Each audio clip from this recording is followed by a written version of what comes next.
She stood at the entrance of the grand reception hall, holding a place card with trembling fingers, watching elegantly dressed guests laugh and toast champagne while a waiter pointed her toward the corner, to a folding table hidden behind a potted palm, set for one. The girl with one arm, banished to eat alone at her own sister's wedding. But she didn't know that in exactly 3 minutes, a widowed father would stand up from his table, walk across that glittering room full of judges and hypocrites, and speak 6 words that would shatter 10 years of carefully constructed cruelty. Act like you're with me, please. Before we continue, please tell us, where in the world are you tuning in from? We'd love seeing how far our stories travel. The crystal chandeliers cast dancing shadows across Natalie's face as she stared at the makeshift table, a cheap folding setup with a paper tablet cloth tucked behind a dying palm tree like something shameful that needed hiding. "Miss, that's your assigned seat," the waiter repeated, his eyes avoiding hers, clearly uncomfortable with what he'd been instructed to do. The Whitfields were very specific about the seating arrangement. The Whitfields. Not Mom and Dad. Never Mom and Dad. Not once in 10 years.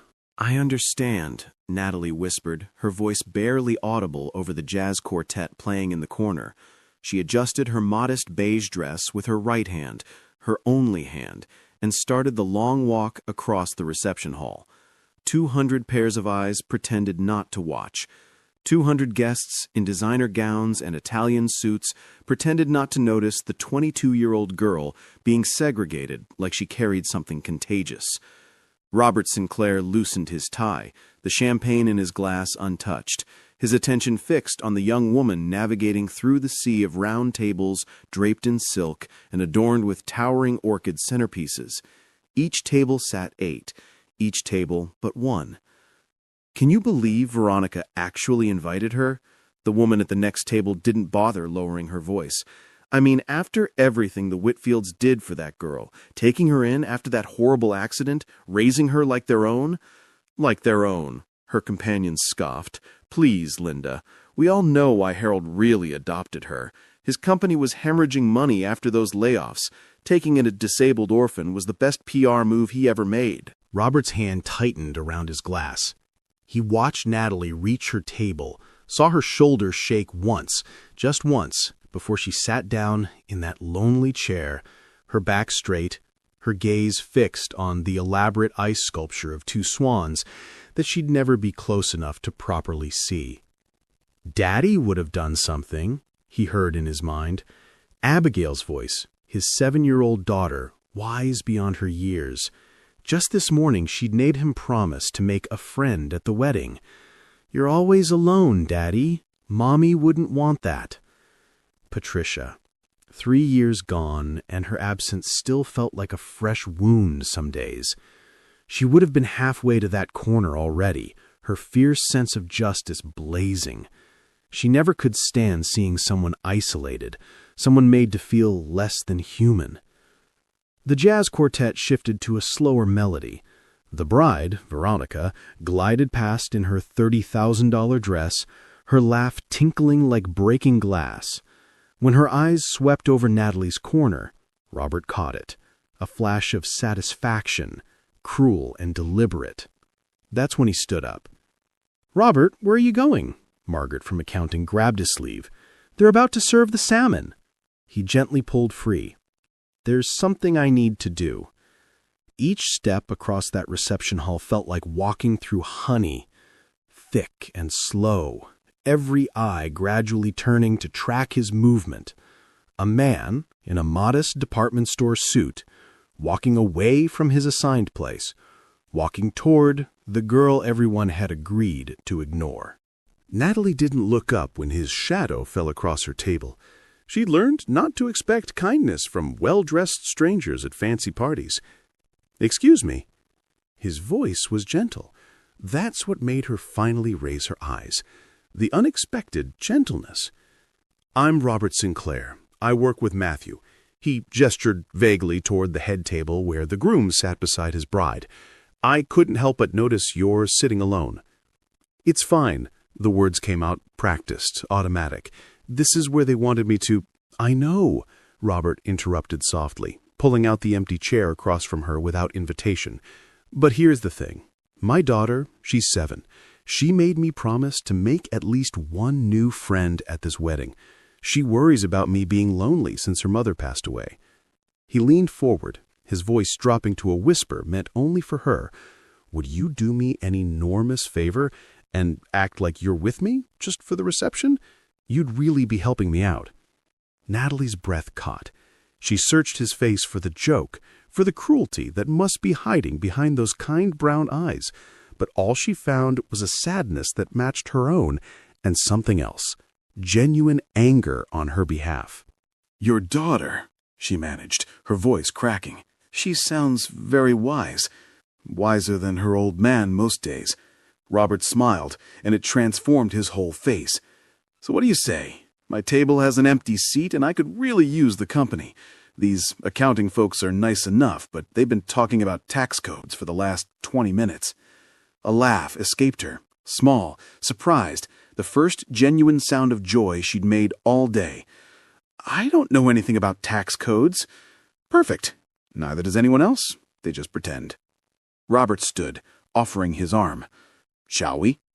Natalie stared at his extended elbow. In 10 years with the Whitfields, no one had ever offered their arm to her. They walked ahead, embarrassed by her missing limb, embarrassed by the reminder of the tragedy that brought her into their lives. "People will stare," she warned. "Let them." He stood slowly, her hand trembling as she placed it in the crook of his elbow. Together, they began walking back across the reception hall, and the whispering started immediately, rippling out from their path like waves from a thrown stone. "Everyone," Robert announced as they reached his table, pulling out the empty chair beside his own with a flourish. "This is Natalie. Natalie, these are my colleagues from Brennan and Associates." Margaret mouthed agape. James from payroll choked on his wine. But Robert just smiled pleasantly, helping Natalie into her seat as if this was the most natural thing in the world. "Robert," Margaret hissed, "do you know who that is? That's the Whitfield's adopted daughter, the one they stuck in a corner to eat alone at her own sister's wedding?" Robert's voice remained pleasant, but there was steel underneath. "Yes, I noticed." The table fell silent. Natalie stared at her plate, her cheeks burning. She started to stand. "I should go back." Robert's hand covered hers, gentle, warm, steadying. "Please stay." That's when the storm arrived in silver heels and righteous fury. Eleanor Whitfield descended upon their table like an avenging angel in designer silk, her husband Harold trailing behind, his face flushed with embarrassment and too much scotch. "Natalie?" Eleanor's voice could have frozen champagne. "What do you think you're doing?" Every conversation in a 30-foot radius stopped. The jazz quartet even seemed to play quieter, as if the musicians sensed the brewing drama. Natalie shrank into herself, that practiced submission returning instantly. Mrs. Whitfield, I presume." Robert stood slowly, positioning himself slightly between Eleanor and Natalie. "I'm Robert Sinclair. I invited Natalie to join our table. Is there a problem?" Eleanor's perfectly Botoxed face tried to express outrage, achieving only a slight eyebrow twitch. "This is a family matter, Mr. Sinclair. You don't understand the situation." "Then enlighten me." "We took this girl in out of the goodness of our hearts." Harold stepped forward, his words slightly slurred. "When she had nowhere else to go, no one else who wanted her. We've fed her, clothed her, sent her to school. Community college." Natalie's voice was barely a whisper, but it carried. "While Veronica went to Yale." The silence that followed was deafening. Eleanor's composure cracked. "How dare you?" "How dare she what?" Robert's calm voice cut through her building tirade. "Tell the truth? That you took in a traumatized 12-year-old girl not out of love, but because your husband's company needed good PR after laying off 300 employees?" Gasps rippled through the growing audience. Someone had stopped the jazz quartet entirely now. Every eye in the reception hall had turned toward their corner. "That's a lie." Harold's face had gone red to purple. "Is it?" An elderly voice cut through the tension. Matthew's grandmother, Agnes, approached with her walker, her eyes blazing with octogenarian fury.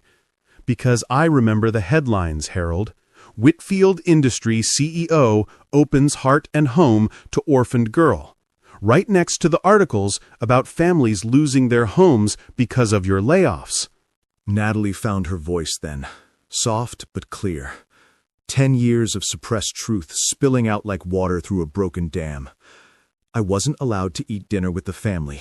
I had an 8 p.m. curfew while Veronica could stay out all night. You introduced me as a charity case we support at the country club. Her voice grew stronger with each word. You heard me tell your friends that taking me in was the best business decision Harold ever made.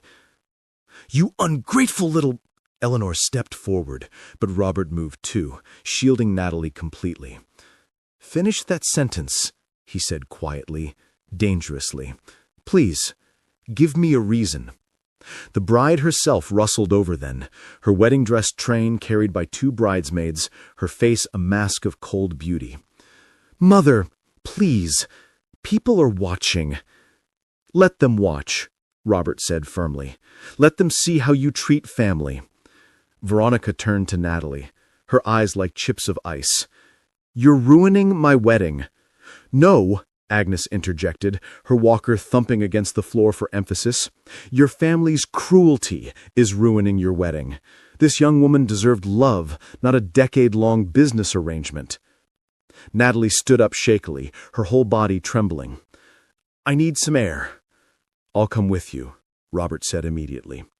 They walked out together, leaving behind 200 stunned guests and a family whose carefully constructed image had just shattered like the champagne glass Harold threw against the wall in fury. The garden terrace was cool and quiet, the sounds of scandal muffled by distance and glass doors.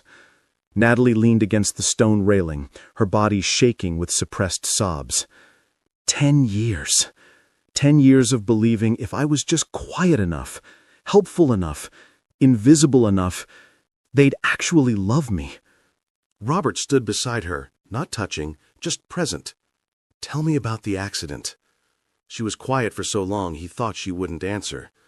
Power line came down in a storm, hit our car. My parents died instantly. I was trapped for 3 hours, my arm crushed under the collapsed roof. They had to, she gestured at her missing limb. I was 12. The Whitfields showed up at the hospital with photographers.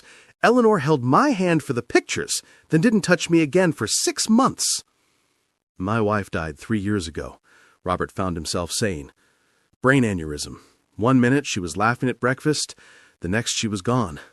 I know it's not the same, but I understand something about loss, about existing in spaces where you don't quite belong, trying to be invisible enough that no one asks you to leave. Natalie turned to look at him then, really look at him. Why did you really come to my table? Because I saw someone who needed to know they weren't alone. And because, he paused, choosing his words carefully, because something about you reminded me that staying silent in the face of cruelty makes us complicit. Your wife would be proud of you. I hope so. She had this way of seeing people who were trying to disappear and making them feel seen, in the best way. He smiled sadly. She would have liked you. They returned to the reception to find chaos. Half the guests had left in disgust. The other half were clustered in groups, whispering furiously. The Whitfields sat at the head table like ice sculptures, rigid and cold. But Agnes had commandeered the microphone. 53 years of marriage taught me something, she was saying. Family isn't about blood or adoption papers or tax write-offs. It's about choosing to love someone every single day, even when, especially when, it's hard. She looked directly at the Whitfields. Some of you could learn from that. The rest of the reception passed in a blur. Robert and Natalie danced to one slow song, her single arm wrapped around his neck, his hand steady at her waist, anchoring her. Other guests approached throughout the evening, some offering support, others sharing their own stories of the Whitfields' casual cruelties over the years. They made their housekeeper's daughter wait outside during Veronica's birthday parties, one woman whispered. Harold fired my husband 2 weeks before Christmas, then bought a yacht, added another. The stories piled up like evidence in a trial the Whitfields had already lost. At midnight, as the reception finally ended, Veronica approached one last time. Her makeup had run, leaving black streams down her perfect cheeks. "Are you happy now?" she hissed at Natalie. "You've destroyed everything." "No," Natalie replied quietly. "You destroyed it the day you let them put me at that table alone." Veronica's hand raised as if to slap her, but Robert caught her wrist. "Touch her," he said calmly, "and I'll ensure every newspaper in the state runs this story with photos." Veronica yanked free and stormed off, her train dragging behind her like the remnants of her reputation. The next morning, Natalie's phone rang at 6 a.m. Eleanor's voice was arctic. "You have 30 days to leave. Pack your things and get out." The line went dead. Natalie sat on her narrow bed in the servants' wing of the Whitfield mansion, because of course that's where they'd put her, and didn't cry. She'd run out of tears somewhere around year 5. Her phone rang again. Robert.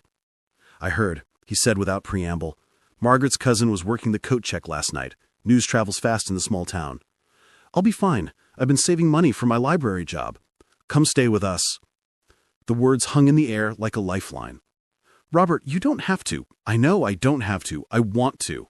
We have a spare room, Abigail would love the company, and frankly, so would I. You barely know me." "I know enough. I know you deserve better than what you've gotten. Let us be your soft landing." 2 weeks later, Robert and 7-year-old Abigail pulled up to the Whitfield mansion in his 10-year-old sedan. Natalie waited on the steps with 2 suitcases and a backpack, her entire life in 3 bags. Eleanor watched from an upstairs window, her face a mask of cold fury. Harold was at his office. He hadn't spoken to Natalie since the wedding. But Veronica stood in the doorway, still in her silk pajamas at noon. "You've ruined everything," she said, her voice flat. "Matthew's family is questioning if I'm like my parents. People are calling us monsters." "No," Robert said, lifting Natalie's suitcases into his trunk. "Your actions made you monsters. Natalie just stopped letting you hide it." Abigail, who had been uncharacteristically quiet, suddenly piped up. "Why were you so mean to Miss Natalie?" Veronica stared at the child. "You wouldn't understand." "I'm 7, not dumb," Abigail said seriously. "Daddy says family means choosing to love someone every day, even when it's hard. You just chose to be mean instead." Out of the mouths of babes. The drive to Robert's house was quiet until Abigail asked, "Miss Natalie, why didn't you have a mom and dad?" "They died when I was 12, Natalie said softly. "My mommy died too, when I was 4. Abigail reached forward from her booster seat to pat Natalie's shoulder with a sticky hand. "But Daddy says the people who love us never really leave, they just love us from farther away." Robert met Natalie's eyes in the rearview mirror. She was crying silently, but for the first time in 10 years, they weren't tears of pain. The Sinclair house was modest, a 2-story colonial with a wraparound porch and a yard that needed mowing. But when Natalie walked through the door, she saw what the Whitfield mansion with all its marble and crystal had never had: warmth. Children's artwork covered the refrigerator. Photos lined the mantel. Robert and Patricia on their wedding day, Abigail's first steps, family vacations to the beach. Life lived out loud, not performed for an audience. "Your room's upstairs," Robert said, carrying her suitcases. "It's not much, but it's perfect," Natalie interrupted, looking at the small space with its quilted bedspread and window overlooking the garden. "It's mine." That first night she joined them for dinner, spaghetti with jarred sauce and frozen garlic bread. Abigail chattered about school, getting sauce on everything. Robert didn't scold her, just laughed and handed her more napkins. Nobody made Natalie eat in another room. Nobody timed her curfew. Nobody introduced her as a charity case. She was simply Natalie. Over the following months, something beautiful began to grow in that little colonial house. Natalie helped Abigail with homework, her patience endless even with Common Core math that made no sense to any of them. She cooked dinners when Robert worked late, learning Patricia's recipes from the handwritten cards in the kitchen drawer. She told bedtime stories and slowly, carefully, began to smile without checking if she was allowed to first. Robert found himself looking forward to the evenings after Abigail went to bed, when he and Natalie would sit on the porch with coffee and talk about books and loss and dreams deferred but not destroyed, about the future that suddenly seemed less lonely for both of them. "I applied to the state university," Natalie told him one evening, 6 months after she'd moved in. "They have a scholarship program for non-traditional students. I want to be a social worker, help kids who've been through trauma." "You'll be amazing at it." The Whitfields said I'd never amount to anything. The Whitfields were wrong about everything that mattered. She got the scholarship. The day the acceptance letter came, Abigail made a banner out of construction paper and glitter that said, "Congratulations, Aunt Natalie," and hung it across the living room. They celebrated with pizza and root beer floats, and if Natalie cried into her ice cream, nobody mentioned it. That night, after Abigail was asleep, Robert found Natalie on the porch, the acceptance letter still clutched in her hand. "I never thanked you properly," she said quietly. "Not just for the wedding, but for showing me what a real family feels like." Robert sat beside her, close enough that their shoulders touched. "You don't need to thank us. You've given us just as much. Abigail adores you, and I—" He paused, realizing the truth he'd been avoiding for months. "I hadn't realized how lonely I was until you showed me I wasn't anymore." Their eyes met in the porch light. Natalie reached for his hand with her only arm, and Robert took it gently, like it was something precious. "Patricia would have wanted this," Robert said softly. "She would have wanted us to find happiness again." "Are you happy?" Natalie asked. "Happier than I've been in 3 years. I love you," she whispered, the words escaping like birds that had been caged too long. "I love you too." They were married 1 year later in the backyard of that same colonial house. Abigail was the flower girl, maid of honor, and ring bearer all rolled into one, throwing rose petals with enthusiastic abandon and only dropping the rings twice. Margaret from accounting officiated. She'd gotten ordained online specifically for the occasion. Agnes, Matthew's grandmother, sat in the front row beaming like she'd personally orchestrated the whole thing. Maybe she had. The Whitfields weren't invited. Robert had heard through workplace gossip that their company's reputation never recovered. Several major clients pulled their contracts after the wedding story made the rounds. Eleanor had been asked to resign from 3 charity boards. Harold started drinking more, showed up to work less. Veronica's marriage to Matthew had lasted exactly 8 months before he filed for divorce, citing infidelity. She'd been having an affair with her personal trainer, the same one she'd hired to help her lose the wedding weight she'd never actually gained.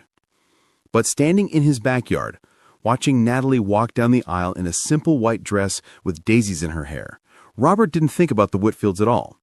He thought about Patricia, who would have loved this woman who'd learned to love their daughter like her own.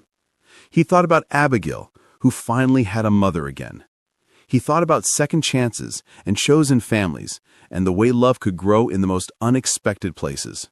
"Do you, Robert, take Natalie to be your lawfully wedded wife?" Margaret asked, tears streaming down her face and probably smudging her mascara.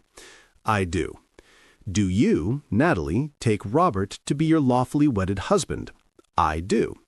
"Then by the power vested in me by the internet and the state of Colorado, I now pronounce you husband and wife." They kissed as Abigail threw entire handfuls of petals at them, and if the photos were a little chaotic, well, that just made them perfect. 10 years later, at Abigail's high school graduation, she stood at the podium as valedictorian and looked out at the crowd until she found her parents. "When I was 7, she began, "my dad went to a wedding and came home with the woman who would become my mother. He taught me that real love isn't about taking someone in for show.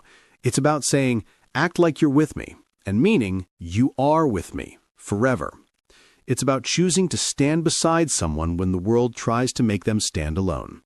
She paused, her voice growing stronger. "My mom lost her arm in an accident that took her birth parents. She survived 10 years with people who saw her as a prop, not a person. But she never let that break her kindness. She became a social worker and has helped hundreds of kids find real homes, not just houses. She taught me that families aren't built from obligation or blood. They're built from choice, the choice to love every single day. Robert and Natalie sat in the audience, their hands intertwined, his holding hers, the only one she had, but the only one she needed. Their other 2 children, one adopted from the foster system, one biological, sat beside them. Sometimes Robert thought about that September wedding 13 years ago, when he'd stood up from his assigned seat and walked across a room full of people who thought staying silent was safer than speaking up. He thought about the moment he'd seen Natalie at that table alone, and decided that his discomfort at intervening mattered less than her pain at being isolated. One choice, 6 words. Act like you're with me, please. Those 6 words had built a family, saved 2 people from loneliness, given 3 children a home, and proved that love wasn't about grand gestures or perfect bloodlines. Love was about showing up. Love was about saying you belong here and meaning it. Love was about choosing each other over and over, especially when the world tried to convince you that you weren't worth choosing. The Whitfields had given Natalie shelter but never a home. They'd given her food, but never a place at the table. They'd given her an address, but never belonging. Robert had given her 6 words and changed everything. If this story touched your heart, don't leave silently. Subscribe to Souls Connecting Tales and stay with us for more moments that remind us what it means to be human. Leave a comment and share your thoughts. Your words might comfort someone who needs them more than you know. And if you felt even a spark of hope today, give this video a like, because sometimes a small act of support can change everything.